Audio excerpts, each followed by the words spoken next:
안녕하십니까? 지금부터 6조 드라이브 가디언 최종 발표를 시작하도록 하겠습니다. 목차는 다음과 같이 진행하겠습니다. 저희는 네팔에 통한 졸음 경각 시스템으로 크게 네팔에 통해 졸음 상태를 예측하는 것과 그 예측한 결과를 받아 부저를 이용해 졸음을 일시적으로 깨우는 각성 시스템으로 크게 두 가지로 진행이 되었습니다.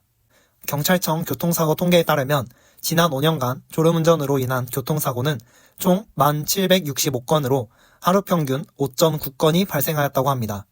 그리고 같은 기간 졸음운전으로 인한 사망자는 316명으로 사고 100건당 약 2.9명이 사망하였고, 이는 같은 기간 음주운전 교통사고로 인한 사망보다 2배가량 높은 수치에 속합니다. 통계에서 살펴볼 수 있듯 졸음운전은 중요한 사회적 이슈이기에 졸음 예방은 아주 중요하다고 할 수 있습니다.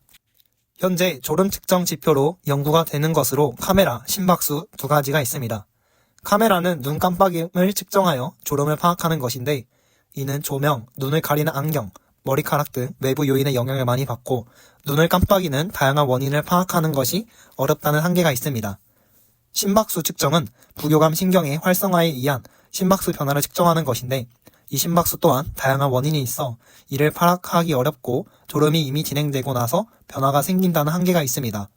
이러한 한계점을 보고 네파가 졸음과 관련이 있다는 정보에 근거해 이 프로젝트를 하게 되었습니다. 졸음을 측정한 실험 단계입니다. 피실험자들에게 5시간 미만의 수면과 금일 카페인 미섭취를 이야기하고 측정 전후로 졸음 상태 설문을 진행했습니다. 네파 기기를 통한 데이터 수집과 카메라 녹화를 또한 동시에 진행했습니다. 이는 추후 데이터 학습을 위한 목적으로 사용되었습니다. 부저를 이용해 졸음 상태에 있는 사용자를 깨우도록 구상하였고, 학습된 데이터로부터 졸음 상태에 신호가 들어가면 5초 동안 부저 센서가 울리도록 알고리즘을 설계했습니다. 먼저 네파 신호를 수집해 어테이션, 즉 집중도와 메디테이션, 즉 이완도 값을 받아옵니다.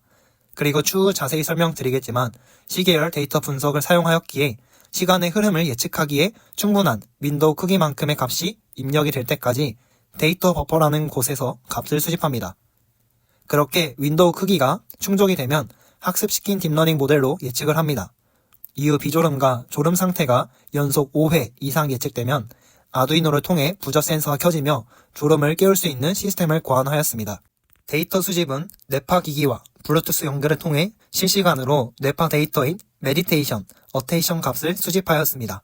그리고 초마다 영상을 확인하며 비졸음 0, 졸음 전 1, 졸음 2로 분류해 주었습니다. 0, 1, 2로 나누는 기준은 0은 눈을 완전히 뜨고 있으며 시선이 명확하고 초점이 맞춰져 있을 때를 비졸음으로 해주었고, 1은 눈꺼풀이 무거워 보이며 깜빡이는 빈도가 증가하거나 하품을 하거나 필요한 표정이 나타날 때를 졸음 전 1로 기준을 정해주었습니다.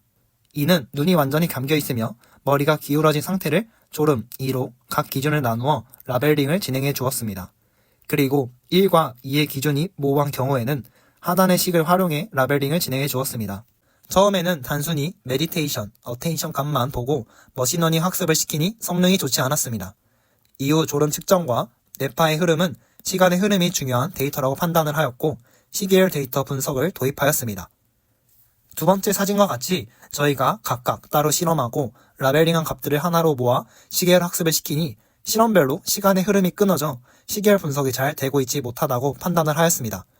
따라서 각 졸음을 측정한 실험별로 나눠 모델 학습을 시키고 이후 앙상블, 즉 여러 개의 모델을 조합해 하나의 최종 결과를 도출하는 방식으로 진행하였습니다. 또한 저희의 데이터에서 비졸음과 졸음에 비해 졸음 전 데이터가 작아 데이터의 불균형이 심했습니다. 이러한 현상은 모델 학습의 성능을 떨어뜨리는 데 영향을 미칠 수 있기에 스모트 기법을 사용해 소수 클래스를 증강시켜 데이터의 균형을 맞추어 주었습니다.